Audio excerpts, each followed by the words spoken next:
No início da segunda metade do século XX, a popularidade dos dinossauros estava em baixa. Nesta época, as missões espaciais eram o foco da comunidade científica e do público em geral.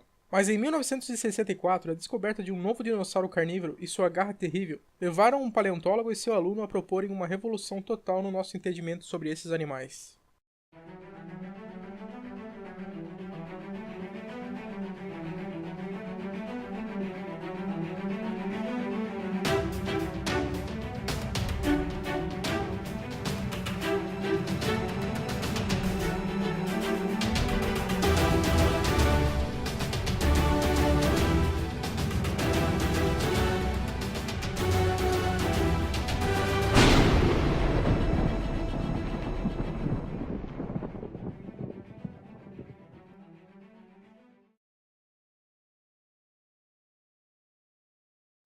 Durante a primeira metade do século XX, o consenso geral era de que os dinossauros eram répteis burros, vagarosos e de sangue frio, e que foram extintos por serem inferiores aos mamíferos. Então, em 1964, o paleontólogo americano John Ostrom anunciou a descoberta do Deinonychus, um pequeno dinossauro carnívoro cujo esqueleto tinha semelhanças claras com as aves, dando o pontapé inicial em uma mudança radical no entendimento dos dinossauros, que ficou conhecida como a Renascença dos Dinossauros, em referência ao período renascentista da história da arte. Alguns restos fósseis incompletos de Deinonychus já haviam sido descobertos em 1931 por Barnum Brown, o mesmo paleontólogo que descobriu o Tiranossauro Rex, mas nunca foram devidamente descritos e nomeados, e mais tarde foram parar nas mãos de John Ostrom, que decidiu olhar com mais atenção.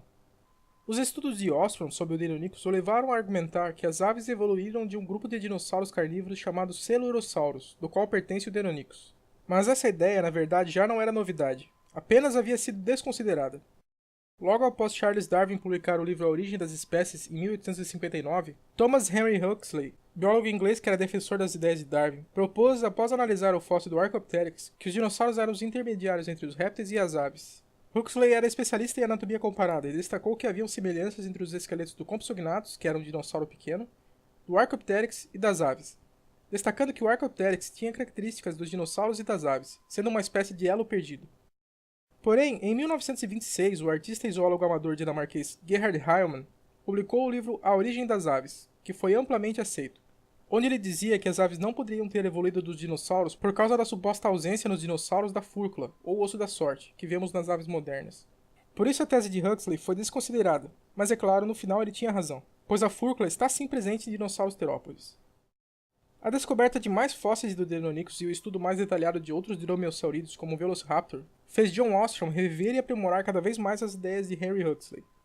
Além de renovar o debate sobre a evolução das aves, a descoberta do Deinonychus levantou discussões acaloradas sobre a temperatura do sangue e comportamento dos dinossauros, principalmente por parte de um aluno de Ostrom, chamado Robert T. Baker.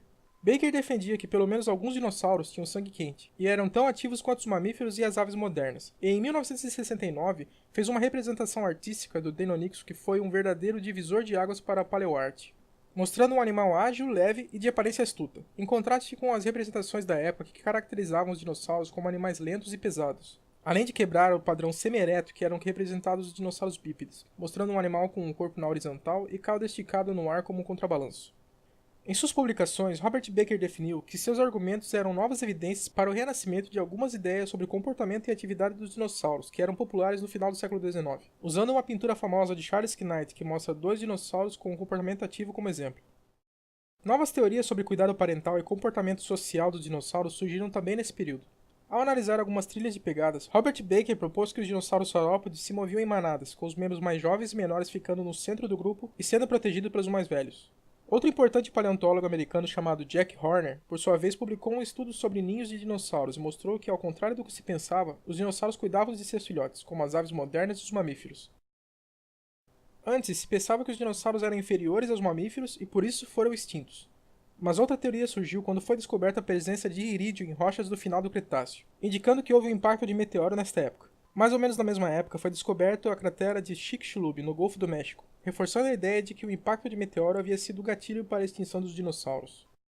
A renascença dos dinossauros causou não só uma mudança drástica na parte científica, mas também na forma como os paleoartistas representavam esses animais. Novos artistas como Mark Hallett, Gregory Pope, Doug Henderson e John Gersh foram importantes para a divulgação e popularização da representação dos dinossauros como os conhecemos hoje.